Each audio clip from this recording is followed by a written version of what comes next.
ఇప్పుడు ఎందుకే నీకంత డబ్బు? అబ్బాయికి నచ్చకపోతే ఫ్రెండ్స్ కి పార్టీ ఇస్తానని చెప్పాను. The police entered the apartment by force, breaking the door and found the victim dead in her apartment. And police says that according to the postmortem. నువ్వు సెలవులో వస్తున్నావని తెలిసిన వెంటనే చికెన్ గున్యాన్ని లీవ్ పెట్టి సొంతూరు చెక్కేద్దాం అనుకున్నా. నా తలరాత లీవ్ దొరికి చావలా. ఇప్పుడు నేను నీతో ఉండడం నీకు ఇబ్బందిగా ఉందని ఇండైరెక్ట్ గా చెప్తున్నావా? ఇంతకన్నా డైరెక్ట్ గా ఈ లోకంలో ఎవ్వడూ చెప్పలేడురా. ఇది ఇండైరెక్ట్ అంటున్నావు. ఇదేరా నీతో వచ్చిన చిక్కు. పోరా, నాతో వచ్చిన చిక్కేంటి? ఏంటా ప్రతి సంవత్సరం లీవ్ లో వస్తావు, నా చుట్టూనే తిరుగుతావు, నా వ్యవహారాలన్నిట్లోనూ వేలు పెడతావు. ఎస్ఐగా ఉన్న నాకు ఇన్స్పెక్టర్ గా ప్రమోషన్ వచ్చే సమయానికి మళ్ళీ ఎస్ఐ పోస్టుకు లాగేస్తావు. ఎరా ఈ ఏడాదైనా నీ టైంని ఫ్యామిలీతో స్పెండ్ చేయొచ్చుగా. అది కాదురా, మా అమ్మ నాన్న స్ట్రిక్ట్ గా చెప్పారు. నేను పొద్దున్నే బయటికి వెళ్లి రాత్రికే ఇంటికి రావాలట. ఇంట్లోనే ఉంటే చెడిపోతానట.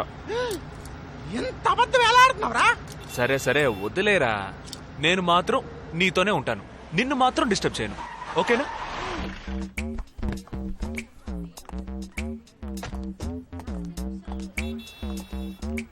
ఏం ఫంక్షన్ రా? ఏదో టోర్నమెంట్, దానికి సెక్యూరిటీ పక్కా అయినా ఐడి కార్డ్ నయ్యేతో అందరు మర్చోన్నా.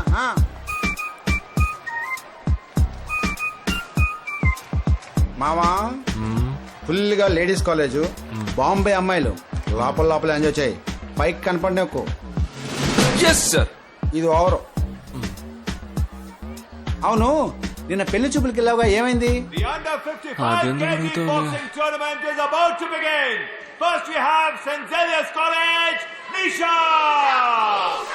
అది ఆ అమ్మాయికి సిగ్గు బిడియం కొంచెం ఎక్కువ.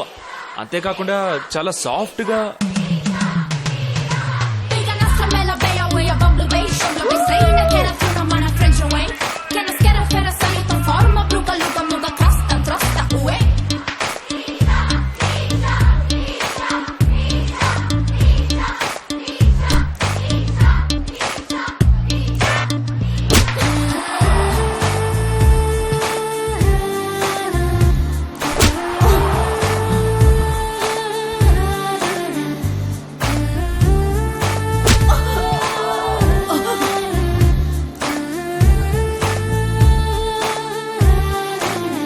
ఈ అమ్మాయి నాకు నచ్చలేదు.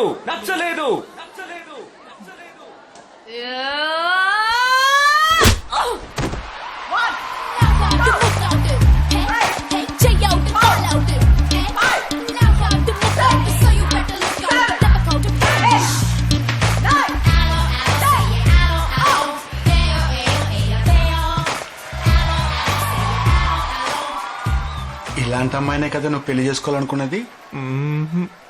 నేను పెళ్లి చూపులకి వెళ్ళింది ఈ అమ్మాయిని చూడడానికి.